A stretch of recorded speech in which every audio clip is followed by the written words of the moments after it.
अथ 36 सर्गः। ततः सुमन्त्रमैक्ष्वाकः पीडितोऽत्र प्रतिज्ञया सबाष्पमतिनिश्वस्य जगादेदम् पुनर्वचः। सूतरत्नसुसम्पूर्णा चतुर्विधबला चमूः राघवस्यानुयात्रार्थम् क्षिप्रम् प्रतिविधीयताम्। रूपा जीवाश्च वादिन्यो वणिजश्च महाधनाः शोभयन्तु कुमारस्य वाहिनीः सुप्रसारिताः। ये चैनमुपजीवन्ति रमते यैश्च वीर्यतः तेषाम् बहुविधम् दत्त्वा तानप्यत्र नियोजय। आयुधानि च मुख्यानि नागराः शकटानि च अनुगच्छन्तु काकुत्स्थम् व्याधाः शारण्यकोविदाः। निघ्नन्मृगान् कुञ्जरांश्च पिबंश्चारण्यकम् मधु नदीश्च विविधाः पश्यन्न राज्यम् संस्मरिष्यति। धान्यकोशश्च यः कश्चिद्धनकोशश्च मामकः तौ राममनुगच्छेताम् वसन्तम् निर्जने वने।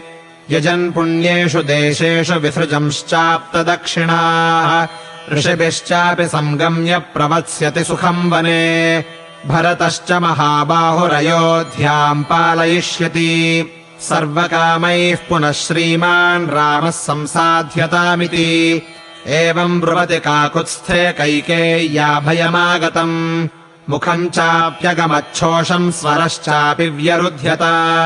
सा विषण्णा च सन्त्रस्ता मुखेन परिशुष्यता। राजानमेवाभिमुखी कैकेयी वाक्यमब्रवीत् राज्यम् गतधनम् साधो पीतमण्डाम् सुरामिव।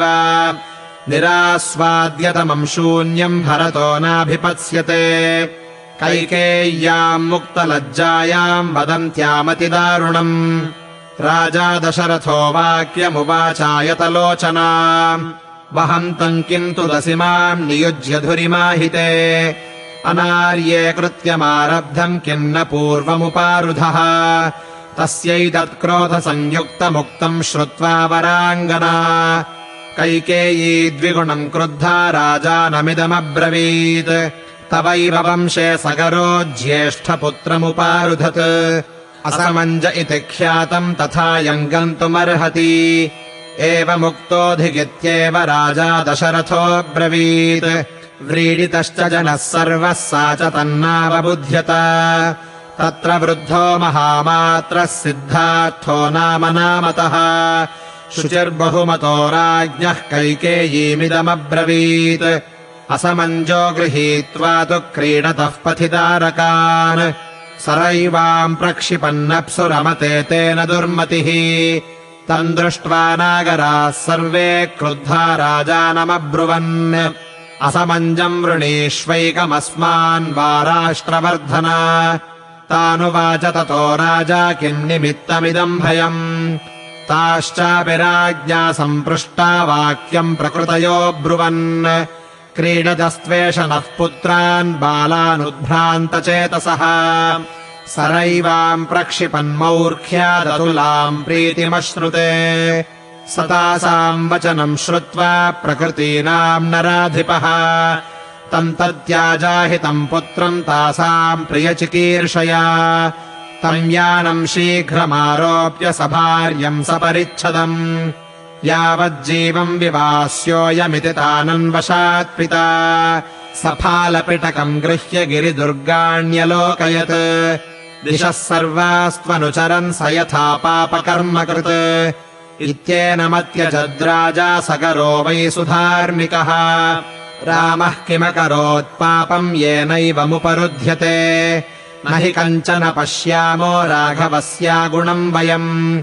दुर्लभो ह्यस्य निरयः शशाङ्कस्येव कल्मषम्। अथवा देवि त्वम् कञ्चिद्दोषम् पश्यसि राघवे तमद्य ब्रूहि तत्त्वेन तदा रामो विवास्यते। अदुष्टस्य हि सन्त्यागः सत्पथे निरतस्य च निर्दहेदपि शक्रस्य द्युतिम् धर्मविरोधवान्। तदलम् देवि रामस्य श्रिया विहतया त्वया। लोकतोऽपि हिते रक्ष्यः परिवादः शुभानने। श्रुत्वा तु सिद्धार्थवचो राजा श्रान्ततरस्वरः शोकोपहतया वाचा कैकेयीमिदमब्रवीत् एतद्वचो नेच्छसि पापरूपे हितम् न जानासि ममात्मनोऽथवा आस्थाय मार्गम् कृपणम् कुचेष्टा चेष्टा हि ते साधुपथादपेता अनुव्रजिष्याम्यहमद्य रामम् राज्यम् परित्यज्य सुखम् धनम् च सर्वे च राज्ञा भरतेन च त्वम् यथा सुखम् भुङ्क्ष्व चिराय राज्यम् इत्यार्षे श्रीमद् रामायणे वाल्मीकीये आदिकाव्ये अयोध्याकाण्डे 36 सर्गः।